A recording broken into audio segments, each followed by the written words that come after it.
Doing it live. Doing it live. All right. Welcome to the Badger Den. All right. We got some fun stuff to get into. I'm sure a lot of you noticed that Pride isn't very prideful this month. So we're going to say bye, Felicia, to Pride this June and instead celebrate our veterans, celebrate America, celebrate anything but degeneracy.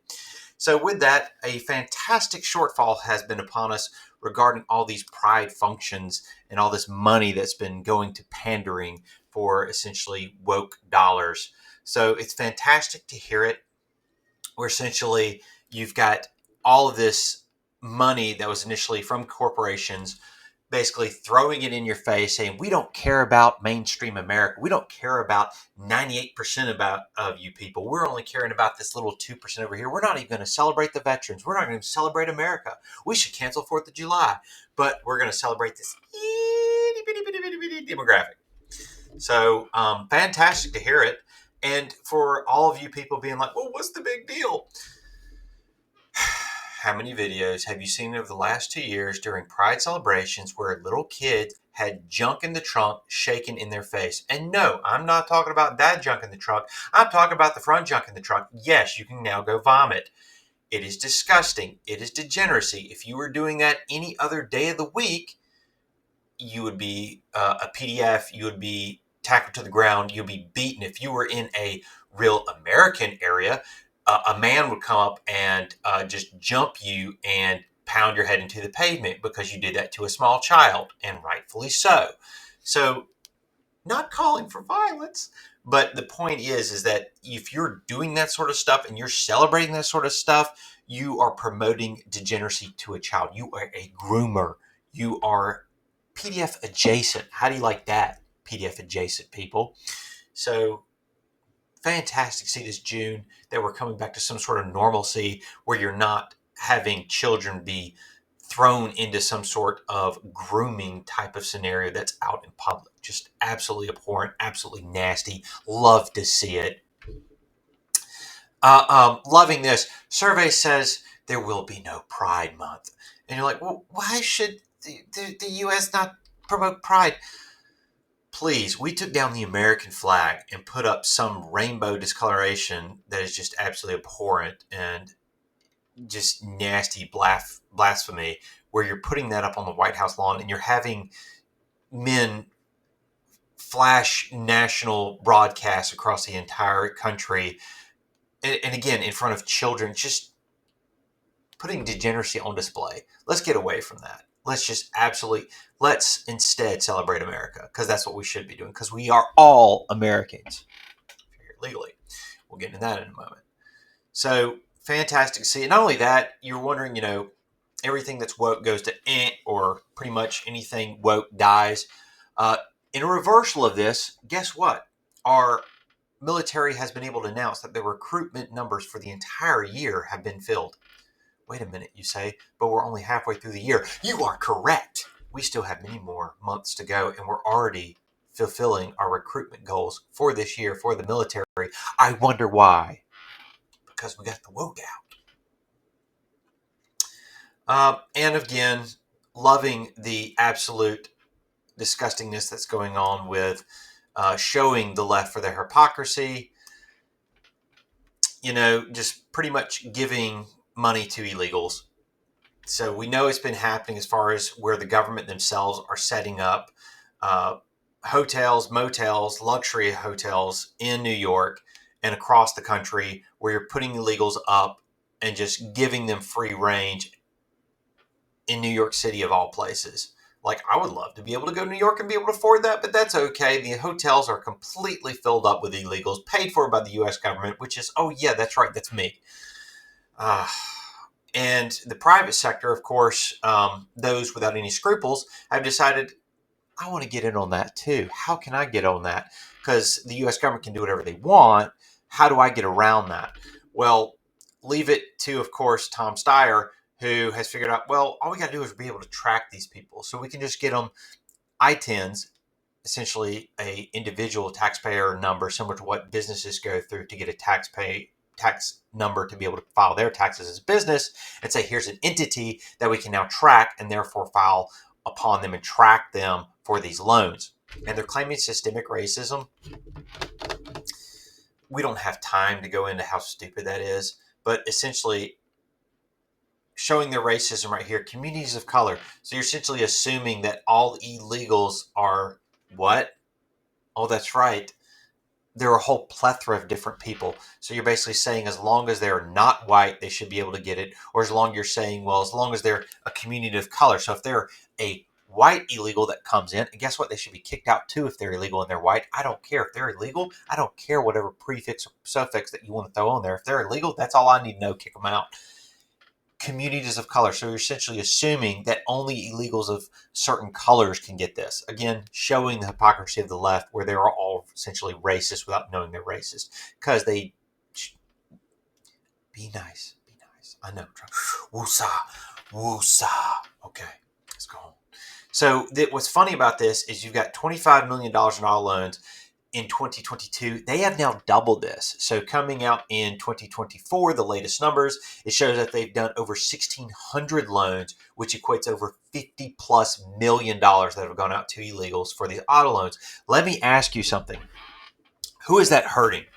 I know the liberals right now is, what do you care? Don't you want them getting a car? No, I don't. Because guess what? They're getting on that car. They don't have insurance. They don't have a legal right to drive. And they're driving around, and when they get in an accident and they don't have insurance, who is that hurting? Who is that hurting if they kill somebody and they don't have insurance? Who is that hurting that they destroy and send into poverty because they hit somebody who couldn't afford, getting in a wreck and they have liability insurance? It wasn't their fault. The illegal hit them. And guess what? That illegal doesn't have insurance. So who's going to cover the family? Who's going to cover that family's medical bills? Who's going to cover that family to get their car back? That's right. You don't care about them, do you, lefties? Nope, you don't. You don't care about the Americans who are actually working hard, dotting their I's, crossing their T's, getting their insurance. You care about virtue signaling for a bunch of illegals who don't have insurance, who are now driving around hitting other people. Good job. Good luck. All right.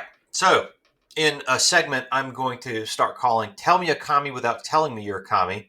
Arizona Governor, Katie Hobbs, Katie Hobbs, there it is. Katie Hobbs has now kicked out this wonderful bill that was going to ban not just China, but any foreign entity from coming in and just buying up farmland or land around military bases. Sounds pretty much like a no-brainer, right? Like if you are in a fight with your neighbor, you wouldn't want your neighbor to come over and say, hey, I'm going to purchase this little plot of land right next to your front door. How does that sound? You wouldn't like that, would you? Would you allow that to happen? Or would you go over to the neighbor? Sure, that sounds good. I'm going to charge you for it, but I'm going to allow you to purchase a plot of land 2 steps from my doorknob. You don't do that. Again, when you actually frame this in some sort of realistic standpoint and say, would you allow this on your own property? It's an immediate no. So what in the world is Katie doing? So this bill was pretty much a no-brainer to say, hey, let's not have China coming in and just buying up farmland, controlling our production of our food to our own people, and also preventing them from buying land around military bases. Seems pretty much like a win-win-win. But again, tell me you're a commie without telling me you're a commie. Who does she actually work for? Why so angry about China? Well, essentially, everybody forgot about Covfefe or COVID, or are we allowed to say COVID now without getting canceled? We got to be careful around masks, vaxes, COVID. Again, our government helped create COVID over in China in the Wuhan lab. Why in the world do we want a foreign adversary buying land here in America next to military bases, buying farmland here in America? It makes no sense. Again, make it make sense, liberal. Make it make sense. You can't do it, can you? So just to note, this is a nothing burger as far as what's going on with COVID. When you create a virus that is made to kill and it kills people, guess what happens? It's going to mutate on its own. And as it mutates, what is the efficacy of that virus if it kills people and it's not able to reproduce and propagate itself? It's going to become less lethal, more virulent, more transmissible, but less lethal. That's what it does. It doesn't have a mind. It's not really alive. A virus has a bunch of proteins, but you essentially, it wants to continue on. The propagation of it is essential. So it becomes more virulent, less lethal. So that's why it becomes essentially the common cold. I mean, as long as you eat too many of certain things, then you don't have too many comorbidities, it's not going to be anything for you. This is nothing. Don't buy into the panic. Don't do it again. Don't sell away our freedom again. Killing me slowly with methamphetamines. So, fantastic. Again, when you start shutting down the border and checking stuff coming across and actually policing the border, you stop drugs coming in. Not only do you stop illegals from coming in and flooding the country, but you also stop other illegal substances from coming in. Illegal people, illegal substances. So what's fantastic about this is that the 55 tons that were just seized, which is phenomenal. That's a huge amount. That is just a chunk of the amount that actually gets caught per year. And this is coming from the DEA. About 400 tons of meth gets caught every year. And this specifically has come from China. Again, China does not like us. They're a lot more forward-thinking than our government.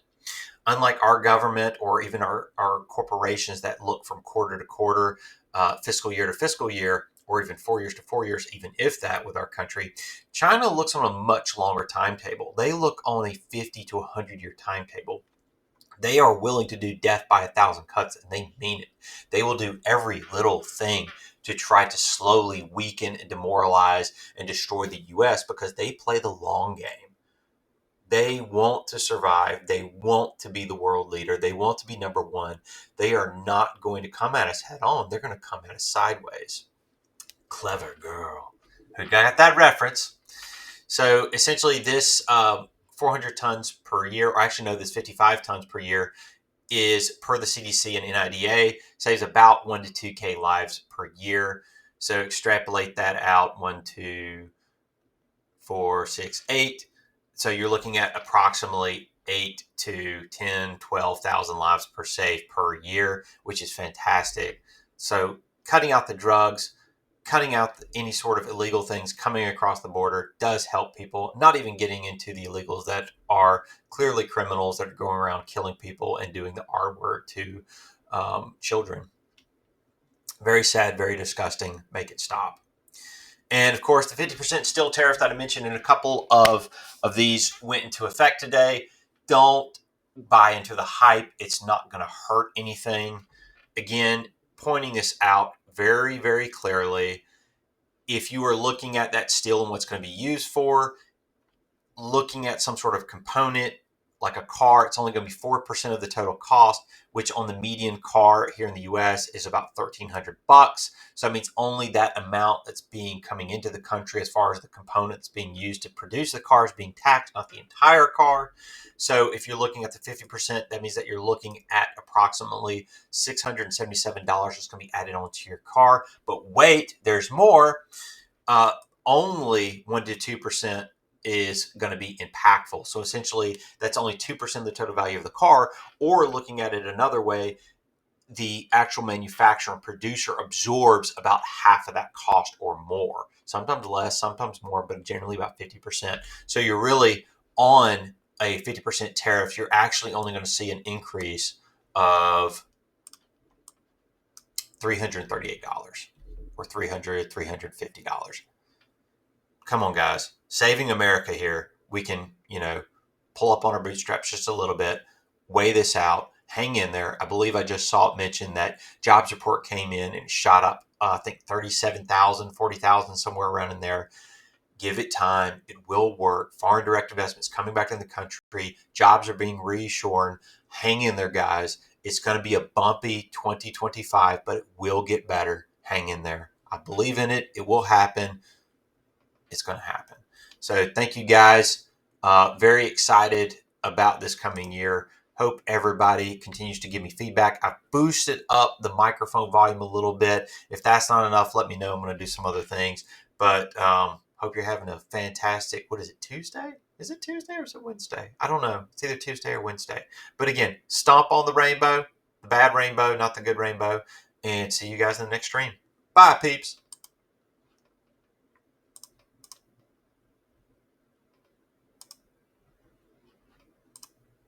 How do I end the stream? It's not ending. Still delete room to force close a room. Okay. End stream. Did it end? Wow. Is it not ending? I've got one person in here. I like